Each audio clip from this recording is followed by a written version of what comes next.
You've got to stop letting your ego get in the way when it comes to things like that. Mate, I'm telling you, trust me when I say what you've got to say. All right, live with no regrets. Life is far too short.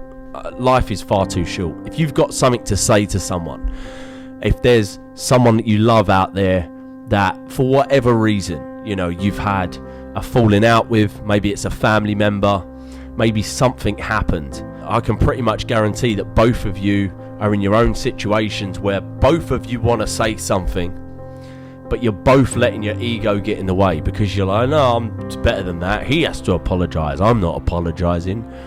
You know, there's going to be a lot of people out there like that. Trust me when I say you've just got to get over it. Just swallow your ego because life's too short and start asking yourself this question. What if they died tomorrow? You know, that's what you've got to ask yourself. What if that person died tomorrow and I could never even have the chance? Because there's a good chance that right now you're not saying what you've got to say because one day you think you might be able to say the thing you got to say, right?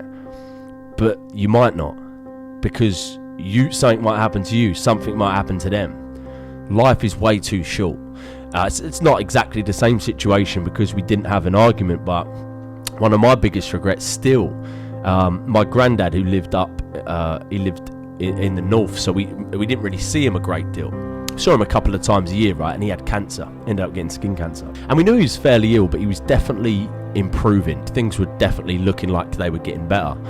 And I can remember my mum and everyone were going up there to see him because it got a little bit worse. But again, nothing to worry about. No one thought, anything of it. He was still going to be okay.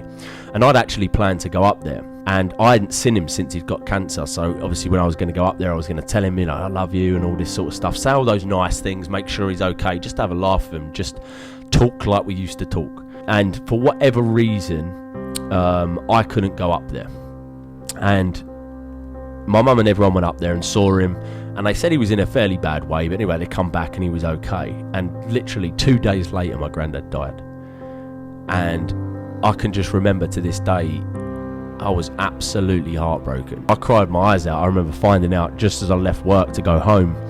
And I just cried the whole way home. And it wasn't because he died.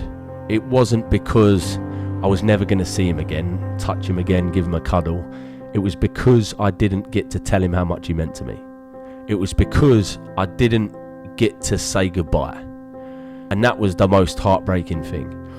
And I know this is true because literally within a year, my other granddad, who lives down here locally, was in the same situation on his deathbed. And I can remember getting to go to see him. I went to see him as soon as we found out he's in a bad way. I learned from the mistake. I was like, I'm going to see him. I don't give a fuck. I'm going to see him now, and I'm going to tell him loads of stuff. And I managed to see my granddad, and say everything that I wanted to say to him. Tell him I loved him. Told him how much of a great granddad he was. And that night, that granddad passed away, and the difference in how I felt, I almost felt a sense of relief and joy that the second granddad had passed away, because I knew he was in a better place. I knew that it was right. He'd lived an amazing life. He'd lived a great life. And he'd passed away, but it was a good thing because he wasn't in pain anymore. He was in a better place, and I'd got to say everything. So there was no regrets there.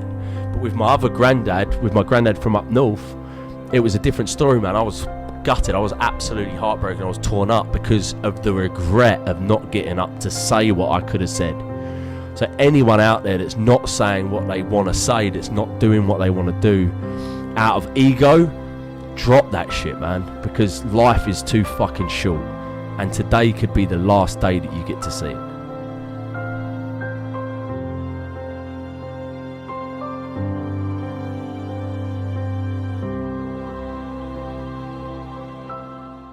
Thanks for watching this video, guys. Listen, if you want more motivational fire coming to you every single week, then subscribe to my channel right here. If you don't know why you should subscribe yet and you need a little bit more convincing, watch my next video right here. Thanks for watching.